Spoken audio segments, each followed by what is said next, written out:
Let me give you a little background. I spent most of my life as a private practice CPA making money off the income tax structure. So it actually kind of flies in the face of my income stream and my firm's income stream for me to be against the income tax. But Tom Daxton, who was Secretary of Finance for Keating, talked me into doing 2 years of public service, the last 2 years of Keating's, saying we would change the state of Oklahoma. And why I'm a native Kansan, I'm a proud Okie. I moved here in '81 and fell in love with the state. And when he told me we could change the state, and certainly I think the agenda that Keating set helped change the state, helped turn the legislature into a conservative legislature, it changed my view of things. When I came out of there, I went back to the firm, of course, and then I started working with OCPA and AFP and started writing about eliminating the income tax. When Brownback was elected, he gave me a call. He didn't know me from Adam. I didn't know him. When I went up there, he said something that I think it just opened my eyes. He said, I can see a time in the foreseeable future when you live on the east and west coast only if you want a view of the ocean. You'll come to the central United States to do business. And Sam Brownback had a vision of not just Kansas, but those of us in the Midwest being the economic power for the country. I mean, look at it. We've got cheap energy. We're centrally located. We've got the ag products. There's no reason that we shouldn't be controlling manufacturing, too. And with that, we needed to set the stage. And what Sam told me, he said, I know you believe we can eliminate the income tax. I want to do it. Show me how. So, let's back up here. So I got ahead of the...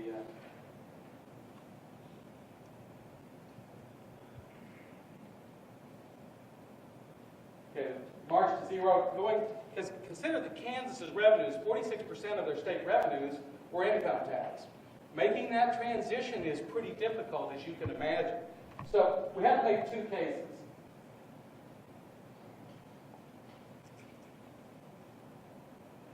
Why? And understand that most of your citizens look at life through the wrong end of binoculars.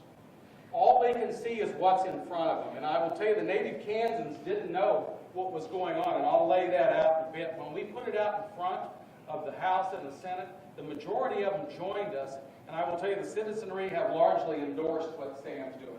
And then how? That's what I was hired to do. Now, fortunately, it wasn't just me. There was a lot of great minds came in. When Art Laffer heard what we were doing, he came in at his own expense and helped us, and it's great to have Art Laffer on your side. It makes you look a lot smarter. Here's what was happening to Kansas. Our population was falling. And like I said, when you look through the wrong side of binoculars, you don't see the history of this. And it's steadily dropping down. Now, that has impacts. And this, if you haven't seen it, my good friend Travis Brown started this. When I went and talked to the governor, I had to go to the IRS migration site and drag that data out myself. But if you have not seen Show Me State and Travis Brown's website, please go look at it. You can see that line, that red. That's the income that was leaving the state of Kansas with these people. It wasn't just people leaving. It was our upwardly mobile and our well-to-do, because they were flowing to places. If you look where it was going, I don't know if you can see it up there, but 3 of those 5 states it was going to that are in red are zero income tax states. In fact, I've also got a math degree behind my CPA, so as my wife says, I'm the ultimate cocktail party conversation killer. You send me up to the free bar to clear them out. But, I do something called bell curve analysis all the time with my businesses. And when we did bell curve analysis, what I showed the governor was on the side that people were moving to were the zero and low income tax states. On the other side were the states with high income taxes. It was no surprise at that correlation. If you look at the green, the states where they're moving to us from California, New York, they're moving to Kansas. Well, yes, they are. The only state we had in migration that we were butted up against was Nebraska, the one state that had a higher income tax than we did. And I think when you see how much money had left over the course of time with those citizens, you understand what a huge impact that was. Now, here was the interesting thing. As your population draws down, there is an impact on you you don't see. Now, here's what the income taxes were growing like. Here's what incomes were growing like. So you've got a smaller base trying to support all that infrastructure. So it actually starts to force the income, and that's inflation, just to give you some relative. The tax part of the plan. Now, this is one where We had to lay the groundwork because I will tell you there aren't a lot of people that thought you could replace 46% of the income. So the governor and I had a discussion, and the governor being a rural kid, and I grew up in the rural areas, and certainly traveling all of western Oklahoma, you see this, that a large part of those counties were losing population at a far greater rate than the others.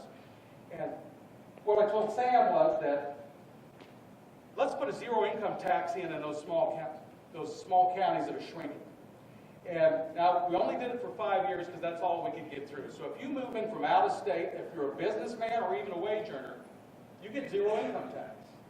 And our point was that we wanted to show that if these places that no one wanted to move to, that if zero income tax could move people there, that it worked. And there are some great stories. Anyone who wants to gather some information on that to use, call Ashland, Kansas and talk to the hospital. They had a heck of a time getting doctors. They used this tool to bring in 3 doctors. Now they have a thriving little hospital. Even better is to call the economic development director, whose number I'll be happy to give you, Scott Sproles in Norton, Kansas, who went across the border into Nebraska, started knocking on doors. And his biggest problem now, he's brought in so many businesses and individuals, he doesn't have the workforce. And so now he's having to try to recruit workforce out of the cities to come to Norton. And Norton's clear up in the northwest part of the state where I grew up, which you call the center of the Great Void. And if you can get people to move there, and it was effective. When we came back the next session, we had a house that was energized. Second year we came back, and this is the one we haven't got enough credit for, but I'll show you the impact here a little later. We immediately eliminated the income tax on all pass-throughs. LLCs, subchapter S's, Schedule C's, Schedule E's, Schedule F's, which are your farmers. Now, that had a pretty big fiscal number relative to what most people are willing to tackle for an income tax cut. But it was only $260 million. And one of the great things about Sam Brownback's got a strong backbone. If he believes, and he believed, he will go ahead and go with it. That $260 million has had a huge impact, and as we'll see a little bit later on this. Then we reduced the tax on wage earners. Now, the intent is to continue to march this one down, but that is the bulk of the cost. I think the fiscal division of the legislative research said over 5 years, the impact of this tax cut was $2.8 billion. Now, that scares the dickens out of a lot of people. It's good to see Representative Newell got here. Not to call you out, but I want to recognize you. He's one of the fine conservatives in the House. And he knows me well enough to know that avoiding me talking is probably a good thing. But we cut it on wage earners too. That was the bulk of the cost. The $260 million was a small business. The rest of that cost was to the wage earners. And certainly our intent is to get them to zero. Because I will never forget a conversation I had when I was working in the Keating administration with Lou Corbett, when Kerr McGee was moving their management staff to Texas. And he pretty well summed it up when he said, well, when we cross the Red River, my employees get a 7% pay raise. You can't match that. You know, that's a pretty good selling point. All these EcoDevo giveaways, can't match that because that's year after year. When you go to a top-level management guy and tell him, okay, here's your base salary, believe me, they're smart enough to know how much they take home. There's a reason that Texas has more Fortune 500 companies headquartered in it than any state in the union. And at one time, we know that was California. That high income tax bracket has moved them. And then we lowered the sales tax a little bit. Here was the issue. We had to wrestle with the curves, and I won't bore you with the math. But at some point on a consumption tax, you have to have a large enough base to support all the infrastructure, and we understood that. You do have to support the essential functions of government, although I will say at some point we have to have the discussion, what is an essential function of government? Yes. Amen. Amen. I think when you squeeze revenues, that's a way to have that discussion. And 6.15, we sent, and Art Laffer came in, pulled the levers for us and agreed that was a decent. Now here's who got that tax break on zero. Here was the interesting part, because when you read what the media says, oh, we gave it to the rich.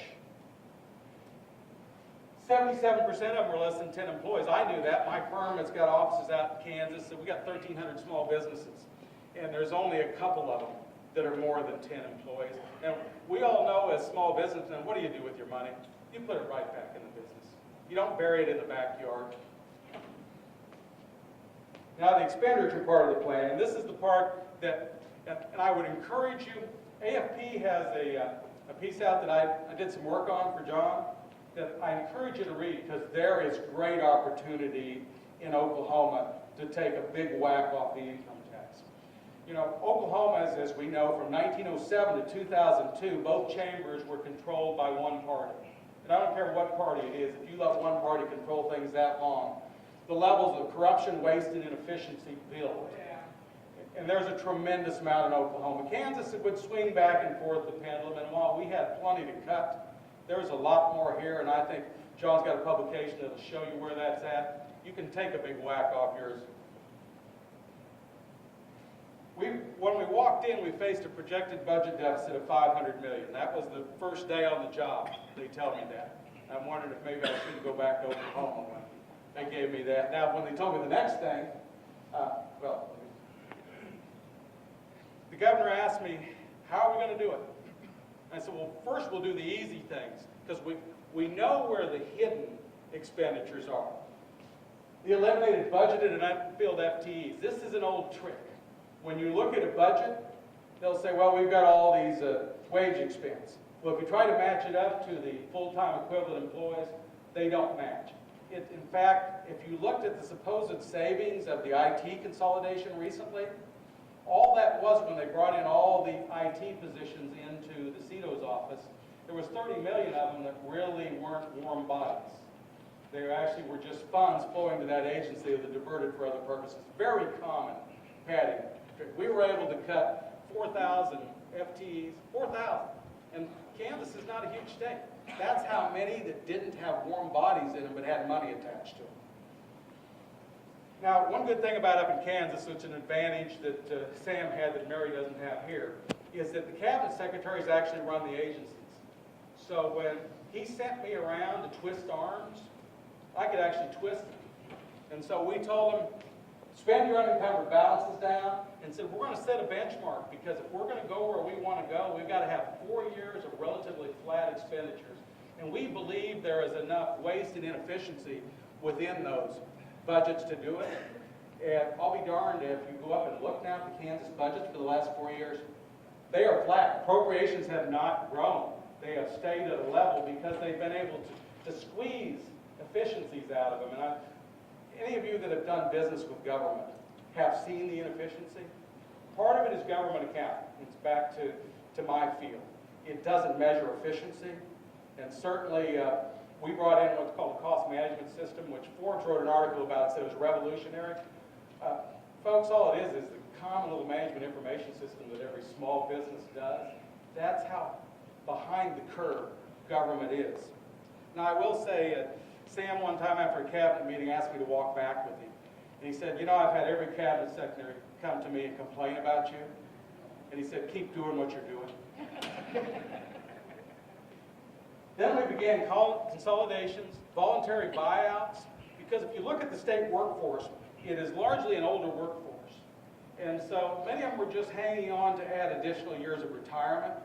So where we saw excesses, and one of the beauties of Sam too is he is a warm, loving guy. He has a really hard time. For example, I walked in one time and told him, we got an agency with 300 too many people. We need to fire them. Because I was just talking like a businessman. He thought, I can't do that. That's 300 families. Well, you know, I understand that. Now, we ended up, there was 46 that we let go. Every one of those was eligible for retirement. We looked at what their retirement was going to be, and he was able to go there. So we set up a voluntary buyout program, which was quite successful. We did some force reductions where it was appropriate, and we started reallocating some of the dedicated and directed funds. If you think you know how much money is out there in state government by looking at appropriations, it's the tip of the iceberg. You know, that's what I've always said about government revenues. It's like an iceberg. The part you can see is the appropriation money that goes through the process. That's above the water.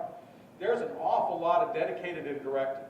And in Kansas, there was a huge amount going to a Department of Transportation that had an ending balance as large as the state's ending balance. Now that's, something's wrong there when one department has an ending balance that large. So we started moving some of those resources. In fact, we took part of the Department of Transportation money and started financing K through 12 transportation. And certainly we brought some powers that the KDOT had that K-12 school district did not have, is the ability to bulk buy fuel and to buy buses at a greater discount. And within 18 months, we had a $500 million surplus. Now, it sounds like we did magical things. We did nothing that a small businessman doesn't do whenever there's a recession. There was no magic to it. You know, we're continuing the efficiency, and Sam continues to go after the hidden funds. There's an awful lot of money that comes off the top of income tax, for example, in Kansas, that goes directly to certain industries. You have certain NACIS codes that they give a rebate to. And of course, these were in statute, so you have to hack away at them over a period of time. What we didn't do, we didn't attempt to build more Eco-Devo giveaways. The idea that bureaucrats can choose businesses that are going to succeed is a flawed concept.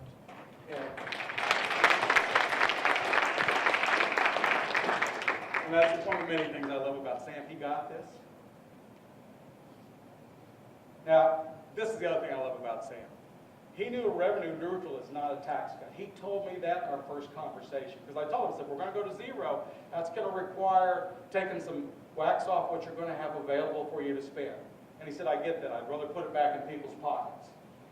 You know, he understood that there was no stimulus unless it was in people's pockets. You know, and Art Laffer really reinforced that when he came in and said, you know, when you put it back in the economic cycle in 2 to 5 years, you're going to get that back. People don't bury their money in the backyard. And this is the thing, when county governments and city governments come to you and say, well, this is really going to hurt us because that money we're getting from the state's going to be reduced. Remember that in Kansas especially, they get a cut of city and county sales tax. That goes to them. Well, when money's put back in the community, it gets spent in the community. And if you'll go look and see what's happened in Kansas, city and county tax revenues through sales tax have gone up nicely. I think the last time I looked, it was 10.9% overall. That's an average. Some haven't done as well, some have done better. We did propose some pay-fors, and here is where you really learn a lesson.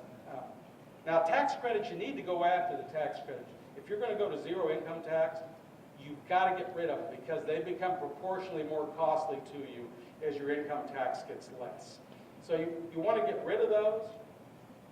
Now, we did propose eliminating some deductions. Now, those will go away as you go to zero. However, there are some that needed take, especially if they were middle class or above. We stayed away from EITC. We stayed away from the food sales tax rebate that's paid through the income tax program. Those that help the lower income, we stayed away from. But those will eventually go away. Now, here's what you learn. Not all entitlements are in the social welfare.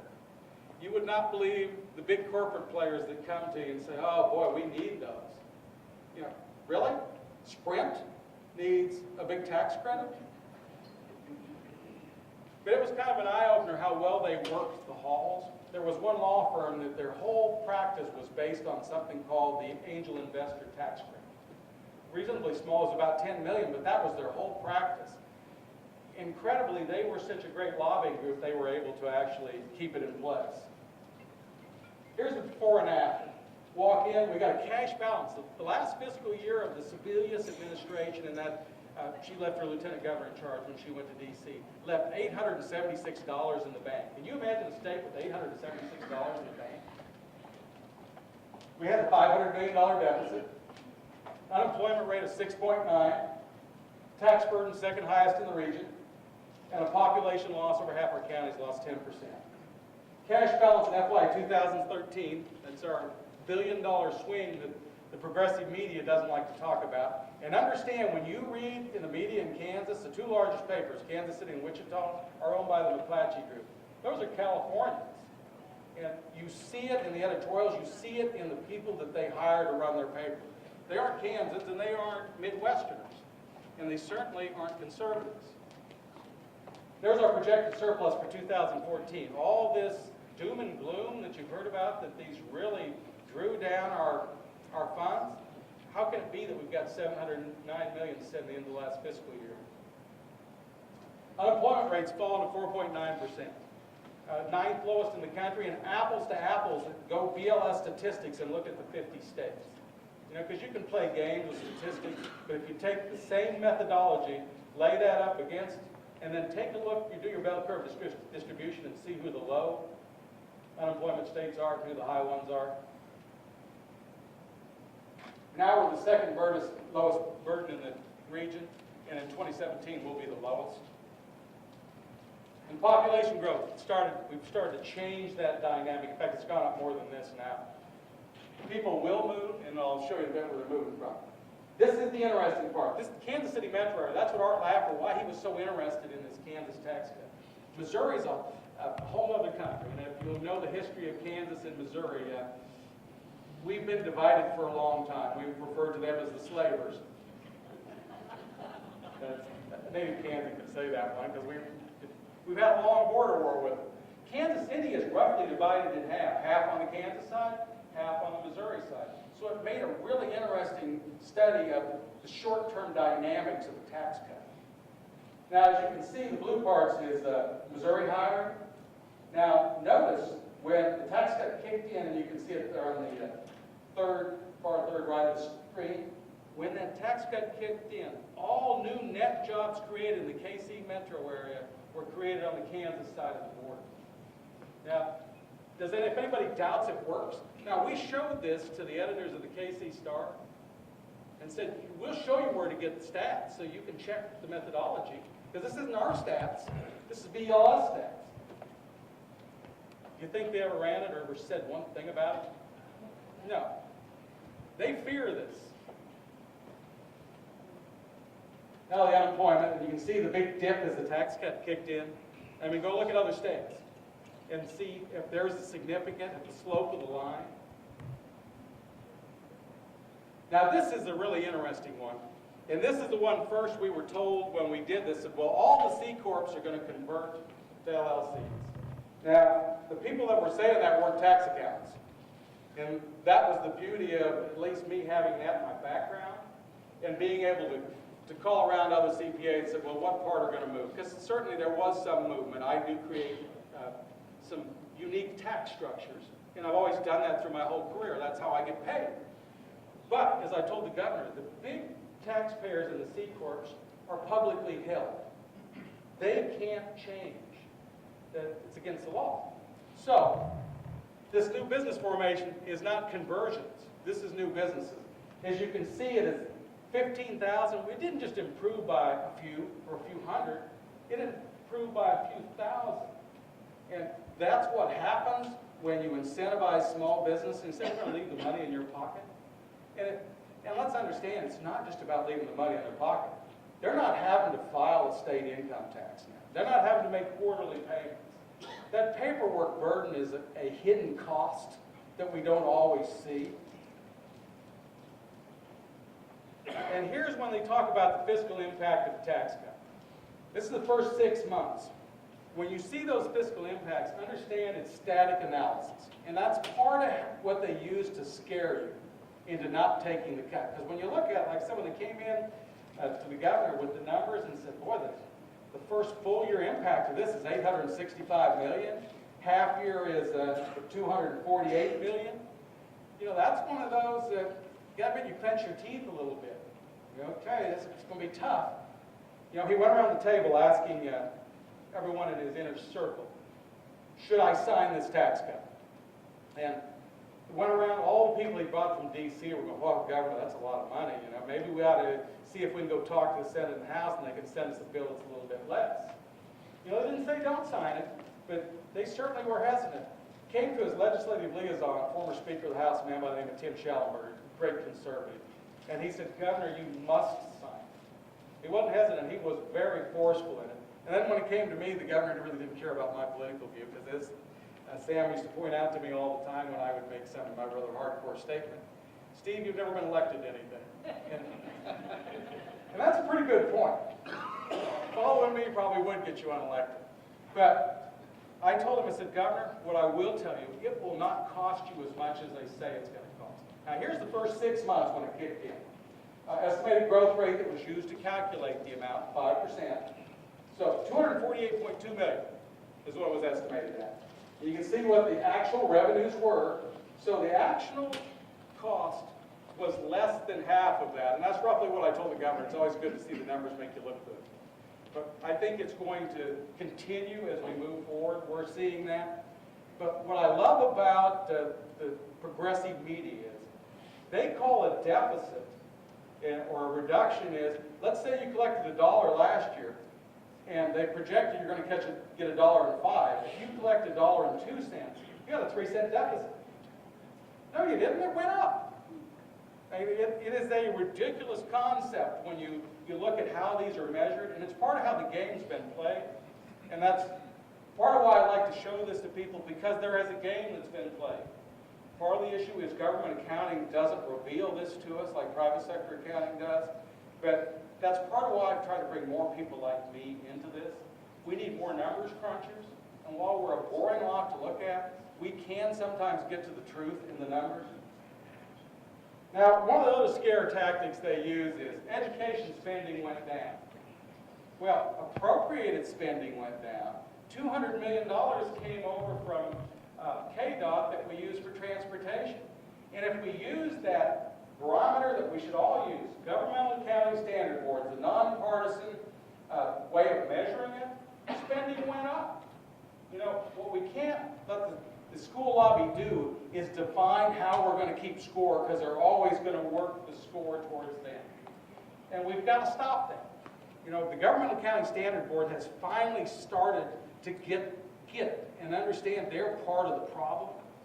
I think as I was talking to one of our Tulsa School Board members here just out in the hall, is there is something called GASB 67 and 68, which I'm proud to say Tom Daxon and I have worked on for 10 years. It's just now going into effect. If you want to see people start to run away from defined benefit programs, retirement plans, it's going to happen. The SEC has started to get involved in actions against states, cities, municipalities, and school boards who don't reflect their pension debt correctly.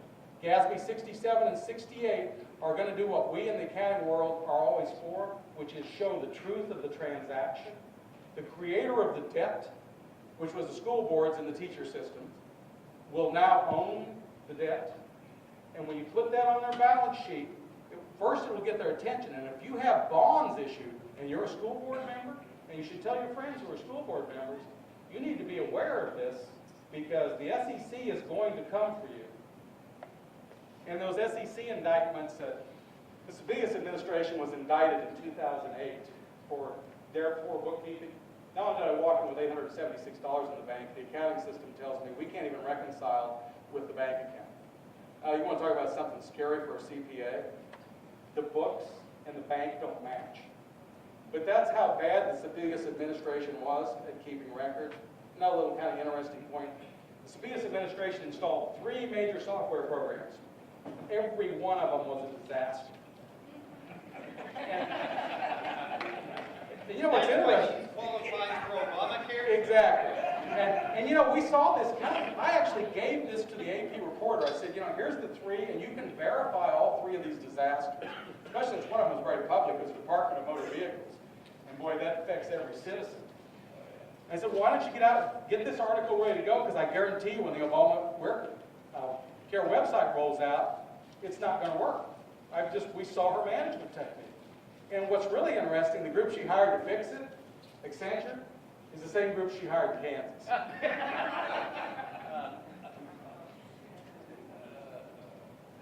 Well, this is where you read Rich States and Poor States and see what a hard right turn will do for your state. Go back and look at prior editions and look at this edition and see where we're at now. And like I said, when you turn the binoculars and look the right way, Kansas is on the right path. But Sam doesn't see this just as Kansas, and that's one of the things I love about him as Crown Oak. He sees this as a conservative part of the country, showing the rest of us how to do it, and just becoming the economic power we may have to drive this country into the next century at the front of the bus instead of being at the back like they've treated us with the East and West Coast to this point. That's the end of mine. I don't know if anybody's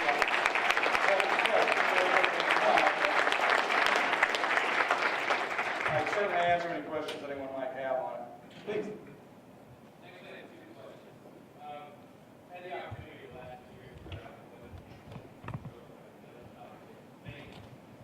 year. My first question is, do you see how this policy affects just urban areas, or is there some equal addition in rural areas? Also, I know you talked about Norton. Do you have some other examples along those lines? The second question is about this unique opportunity you guys have for a case study in Kansas City. Has anyone gone beyond just the employment numbers and looking at the policy effects in Kansas City, Kansas versus Kansas City, Missouri? Well, I wish on the second one that someone would do that. It needs to not be me because I'm considered too close. On the first question, let me give you a great example. If you buy Dannon yogurt now, I will tell you there is about a 90% chance that condensate came from western Kansas. A big dairy chain named McCarty's, which was an LLC out of Pennsylvania, moved all their cows to western Kansas, brought all their business with it. The fastest growing school district in the state is Golden Plains, in a town that was about to dry up, Rexford, Kansas.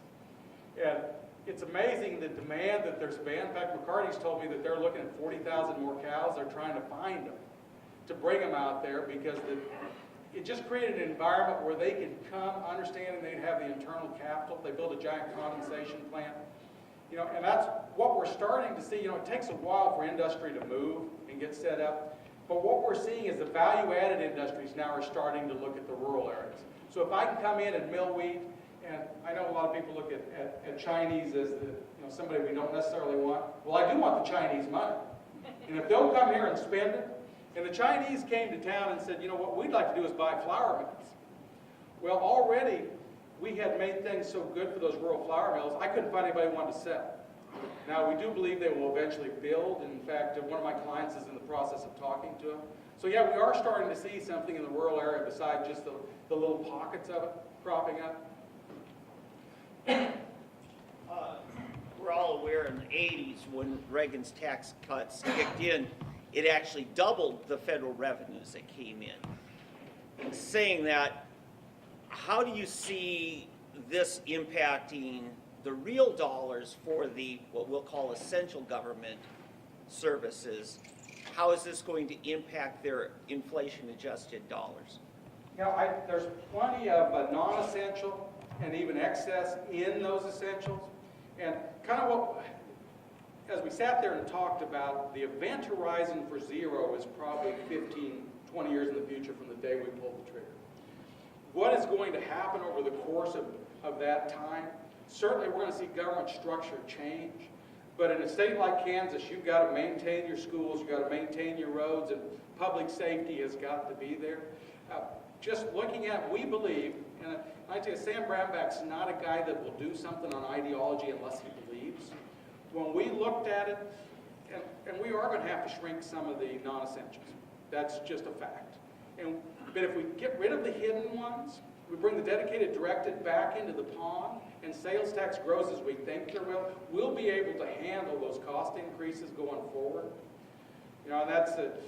That conversation needs to be had. And it's interesting, one of the first things I did when I went up there, and a lot of people don't understand why we did it because it created so much flack. I had protesters out in front of my office for several days. We whacked the arts. So we're just going to cut funding to the arts. Now, we didn't get it totally done, but it created so much smoke, no one saw all the other mean things I was doing.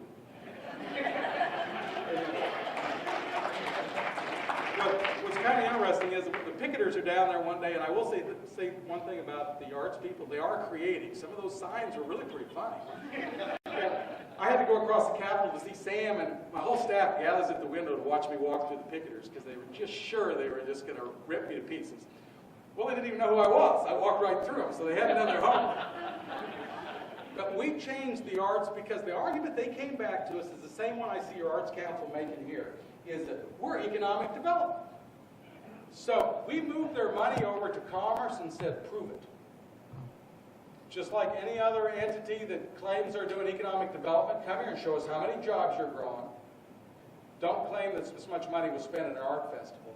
And one of the great stories, New York Times ran this, I wish that our local papers would have, because it would have helped us locally. There was a woman complaining that she'd lost $2,000 of art council funding, and her gig was miniatures of the world's largest exhibits. And one of them was the largest ball of twine in Cawker City, which we're very proud of in Kansas, I might add. However, as I pointed out to audiences, if you've got any lint in your pocket, I can create a miniature of the largest ball of twine. And I'm really not sure how badly we were impacted by losing that miniature of the largest ball of twine. However, if you're up in Cawker City, which is close to one of my practices, please stop and check it out, because it is pretty cool. It's on my grandson. That's what they got on their Facebook page. I've taken to Yellowstone and to Ashfall and all these cool places. They put the largest ball of twine on their Facebook page. Most liberals I know would cross rush hour traffic to save 2 or 3 cents a gallon when purchasing gasoline. So why is it that liberals insist that reducing state income tax from 5% down to 0 will not create incentives? I mean, do they not understand money, or are they intellectually dishonest? You know, I think part of it is, I've got a lot of progressive friends, and when I start talking numbers, they go to their happy place. You know, and you've heard me talk, you kind of understand why. But I really think there is, in a sense, they don't think it out, and there is a horrible fear that somehow we conservatives are after the schools, we're after the highways. That couldn't be further from the truth, as we know. But they're able to seed that fear, and I think is there any more powerful emotion than fear? And when the media works it as well as they do, because the media is not our friends. I tell you, the media just despises Sam Brownback, and part of that is because he's a man of faith. Now, I will tell you, regardless of what you see in Kansas, Sam will not force his faith on anyone. I was very pleased that we started every cabinet meeting with a prayer, and that way it's kind of a wonderful dynamic. But the progressive media is largely against that, and so they're going to print what they want to print, and fear is their stock in trade. I think we've got time for one more question. Give us an example of dedicated, directed, hidden funds that you brought back into the general pool. Well, a big chunk of the sales tax went directly to the Department of Transportation. A big chunk. We're talking $1.6 billion going over there. That's why they had an ending balance as big as the state had. We took $200 million of that and put it right back into transportation for the schools. And we're going to continue to wean that down to the point that they're only spending the money they need. And back to that, the idea that not only social welfare isn't the only entitlements, you should have seen a small subset of contractors come after us. I mean, I had to watch when I crossed the street because I'm pretty sure they'd hired somebody to accelerate and hit me. They literally tried to blackball us every way they could. They spent a tremendous amount of money in the election. Despite that, and this goes to show why these grassroots are so important, I will tell you, AFP managed to help us take 7 of the 9 incumbent moderate Republicans out of the Senate, including the president of the Senate, who was the head of NCSF. The fiscal conservative farmer beat him, and beat him soundly. And the only 2 that we didn't take out, the governor did not weigh in, and AFP did not go after. That's how effective grassroots can be. So, sorry, listening, I appreciate it, and if I can answer individual questions, and my contact information, you can always get through John or OCPA. So, thank you.